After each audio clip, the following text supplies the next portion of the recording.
If I were to poll the congregation, if I were to ask you guys what your favorite Sunday school stories were when you grew up, if you grew up in the church, what were those stories that you remember so well, you always loved going through with your Sunday school teachers? I bet I would get answers not unlike David and Goliath. I'm sure that would be up near the top, right? Who doesn't love that story?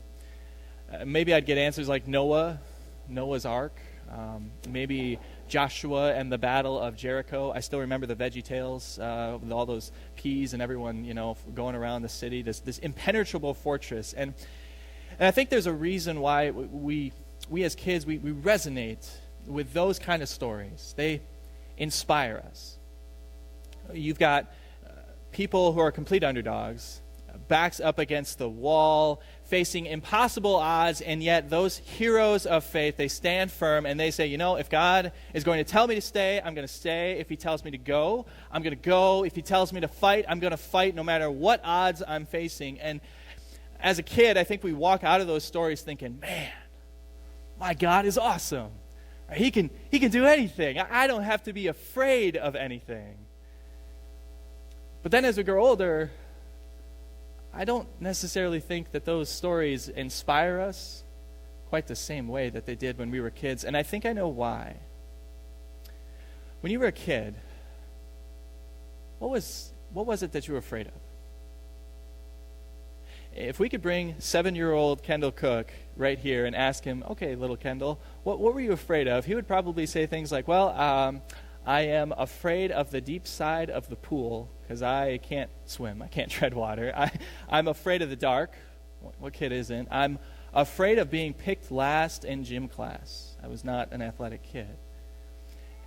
Now, all those things are real fears that those kids really have to deal with. You know that as you get older, your fears grow. And not just exponentially in number, but also exponentially in size, in magnitude, in seriousness. Because as you get older, you start to realize more about life.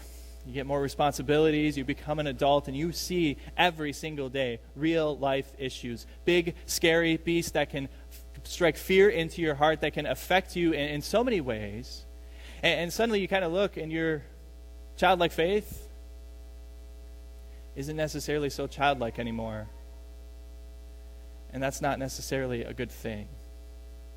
It's not a good thing. Because as those fears settle into your hearts, it snatches away your hope. It snatches away your confidence. It snatches away your peace, leaving you terrified. And maybe that's where you are this morning. Maybe that's where you find yourself. And if that's the case, then it's my prayer that the little portion of God's Word from this Sunday school classic story would be able to restore that childlike faith that has maybe been missing, that you've maybe been battling and forgotten. As David reminds us that there is nothing you need to be afraid of. Nothing. Because that was a message that the Israelite army, God's army, needed to hear as they were staring across this valley of Elah at the Philistine army, their eyes fixed on one person who quite literally stood out above the crowd, a giant named Goliath, a big, scary, real-life problem that left them terrified and shaking. But then in walks David, a young man, a shepherd boy, who tries to restore their childlike faith with the childlike faith that he still has, as he tries to remind them, guys, you have nothing to be afraid of. And he doesn't just remind them, he reminds us too. So you got the words in front of you. If you want, you can follow along or you can just listen. I'm going to be right at the first verse. David said to Saul, "Let no one lose heart on account of this Philistine. Your servant will go and fight him." Now, the reason why David says, "Let no one lose heart," is because he knows they already have. Okay, earlier in this, you may remember the story of Goliath. So here's this giant, and he comes out into this no man's land, up to the ranks of Israel, and he challenges them. He says, come on, one man, one-on-one combat, winner take all. Who is a man among you? Who's worth his salt? And in verse 11, this taunt, verse 11 tells us that they were dismayed and terrified. And that word dismayed, it literally means they were shattered. It was as if their hearts were made of glass, and here comes Goliath, right? His taunt was like a sledgehammer that just with one swing shatters their heart, shatters their hope into a million pieces, and they were absolutely terrified. And you can't really blame them. You can't. I mean, you remember from Sunday school? Do you remember the pictures that they would try to show you in those Sunday school books of Goliath, pictures that are trying to do the biblical description justice? Let me show you how, once again, the Bible, you don't have these words, but this is how the Bible describes Goliath, okay? His height was 6 cubits and a span. He had a bronze helmet on his head and wore a coat of scale armor of bronze, weighing 5,000 shekels. On his legs were bronze greaves, and a bronze javelin was slung on his back. His spear shaft was like a weaver's rod, and its iron point weighed 600 shekels. Now, if your app on your phone doesn't convert shekels into weight and doesn't do cubits into height, let me translate that for you into modern terms. He was over 9 feet tall. Just let that sink in for a little bit. Shaquille O'Neal, 7'1". He was 9 feet tall.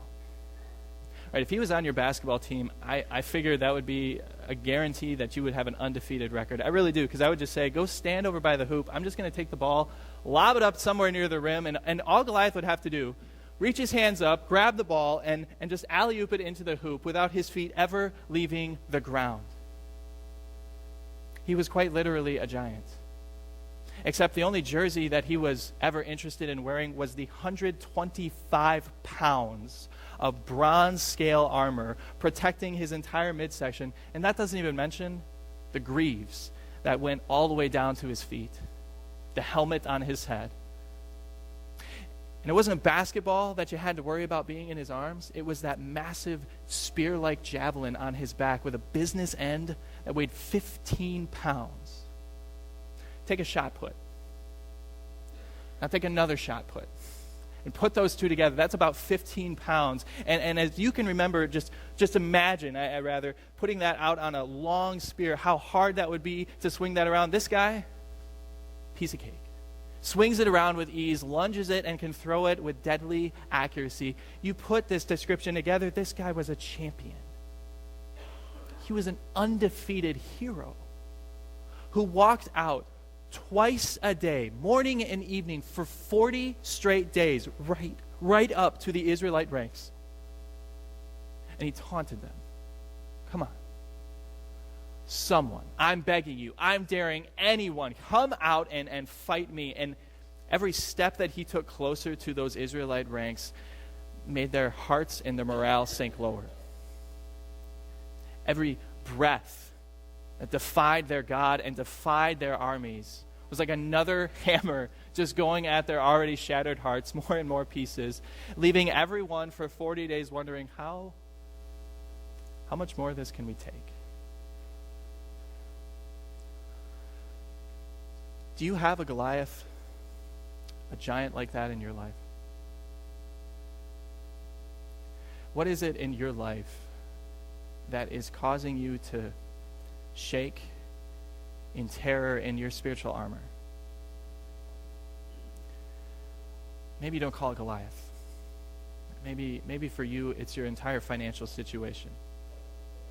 You have been upside down for so long that you just have to muster up the courage to go out to the mailbox, because every bill that you see just makes your heart sink more and more, and it shatters any hope of ever getting back to zero, let alone positive numbers. That's just a dream at this point. Maybe your Goliath, maybe your giant is a temptation that you keep falling back into again and again. Or maybe it's an addiction no one knows about. An addiction that you have kept completely to yourself, but an addiction that more than twice a day it comes out and it taunts you. And every time it owns you. And your heart sinks lower and lower because you know it owns you, and you know, I can't fight it. Maybe your giant is a relationship that you have with someone right now. That it's not good. That things are so bad and you're just wondering, how is this going to get reconciled?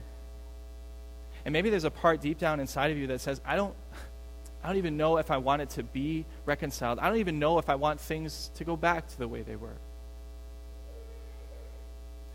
Maybe your giant is your health, this diagnosis of chronic pain that is always going to be there, that is always going to keep coming at you again and again, and you're wondering, how much more of this can I take? Or maybe your giant this morning is simply a challenge with your faith in God. That you look at yourself, where you're at, what time of day it is, and you're wondering, how in the world did I even get here?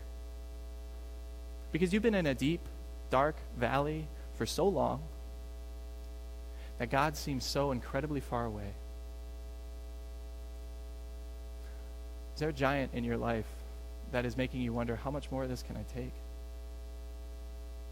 A giant making you wonder, how could I fight him? How could I possibly overcome that? It's hopeless.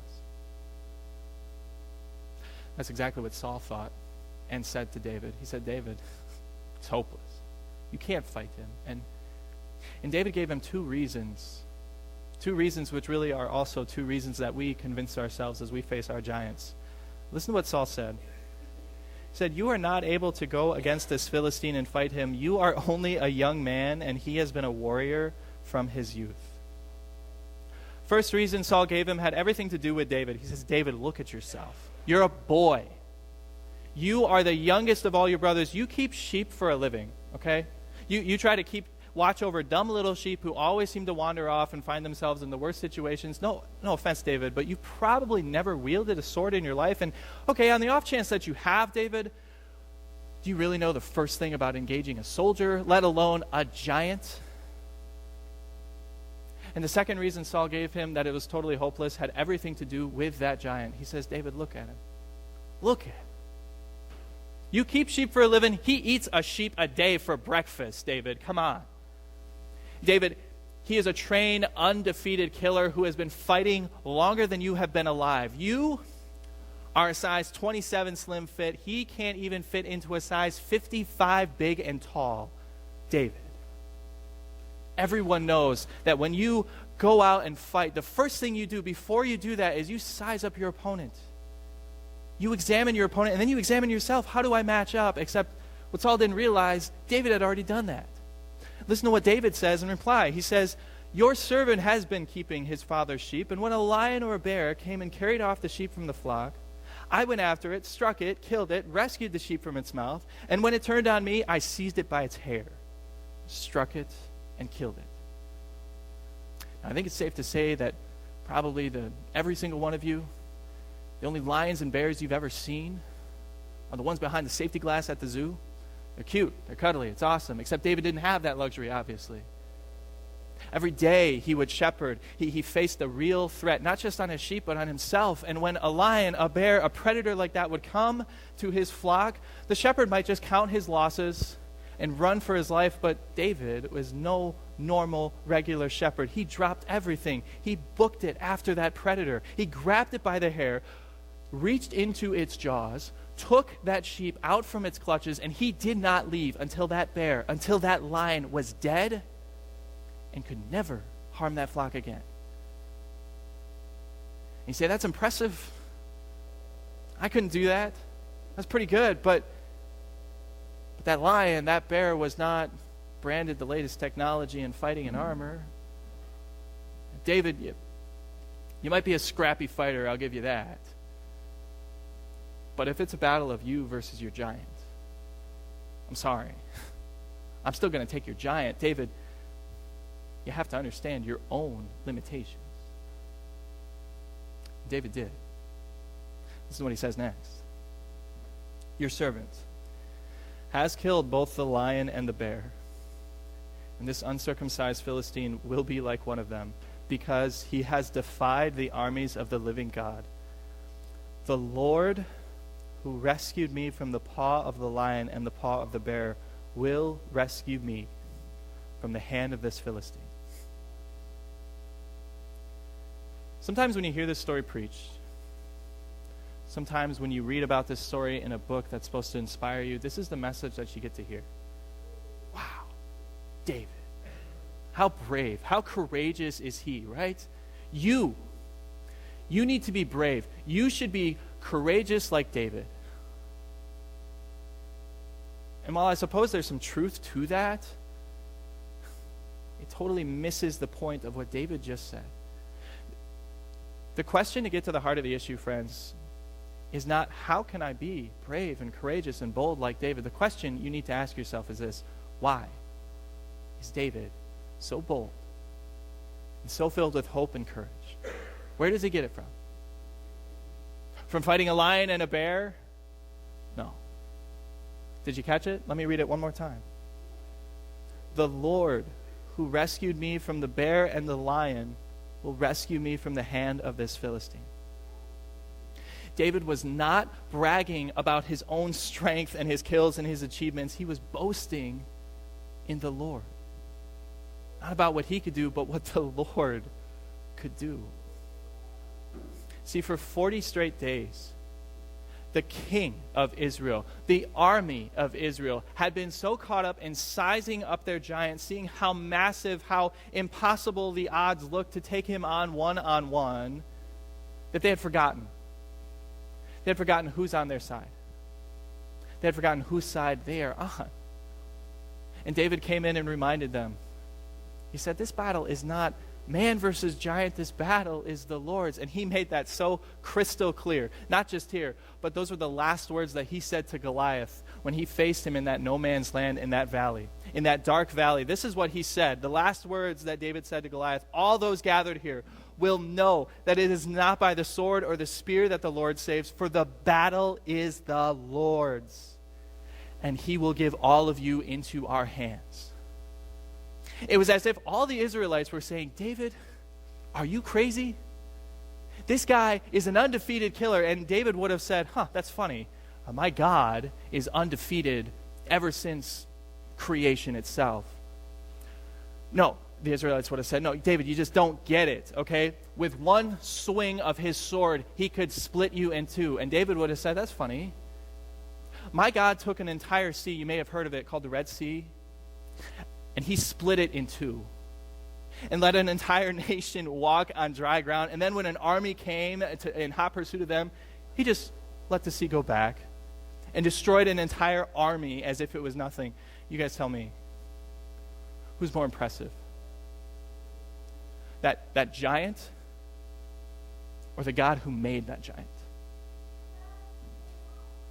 Friends, maybe that's what you've forgotten. Maybe you've been so caught up in sizing up your giants. You've been so caught up in seeing this problem that you have, seeing your own limitations. Whether it's been for 40 hours or for 40 days, the effect has been the same. You've been so caught up in that fear has snatched away your hope, snatched away your peace, snatched away your confidence, and you're left saying, this is hopeless. I can't fight back. I don't know how much more of this can I take. And I know why you're saying that. Because you've forgotten. You've forgotten whose side you're on. You've forgotten that the battle is not you versus your giant. The battle is the Lord's. You've forgotten your good shepherd. But your good shepherd has not forgotten you. Because just like you know what it's like to have that comfort, things snatched away from you, he knows. He knows what it's like to have things snatched away from him. He sat up in heaven and watched the giants of the devil and the other giant of sin come in and snatch away the crown of his creation, his little lambs. And Jesus didn't just stand there, do nothing, and feel sorry for himself. No. He dropped everything. And he came in hot pursuit of those giants. And when he found them, he grabbed death by the hair. He reached into its jaws and he pulled you out. And he did not leave until his body was beaten and crushed by death. Because that's what it was going to take to make sure that you would know death can never hurt, never harm you. Except your good shepherd didn't stay dead. He rose. on Easter. And he rose not just to give you hope, but to show you that those giants of sin and the giants of death and the giants of devil are conquered. They are crushed. He has defeated them. And if that's true, and he wants you to know, I beat them, your giants, they're nothing for me. That's how small they are. Actually, that's how small they are. They're nothing. So go ahead and size up your giants. Understand your own limitations, but do not lose heart. Because you have the Lord on your side. You have the Lord who promises you, he's not going to leave you to fight yourself. He's going to fight for you. He's going to fight with you. He's promised deliverance. He's promised victory already in his word. And depending on what giant you're facing, you hear that.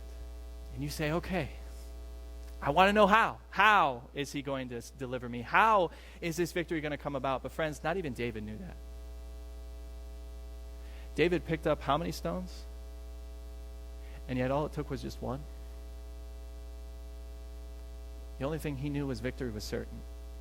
And so can you. The battle is not you versus giant, friends. The battle is the Lord's. Give it to him. How he's going to deliver you, whether it's in a way that you're expecting, whether it's in a way that you do not understand and maybe won't understand for years from now, or whether he delivers for you from your shadow, your valley of the shadow of death, and he takes you to a place, not in this world, a place with his just green pastures and quiet waters. I don't know. But you know one thing. He will deliver you. He's already won, and the victory is yours. The battle is the Lord's. God grant it. Amen.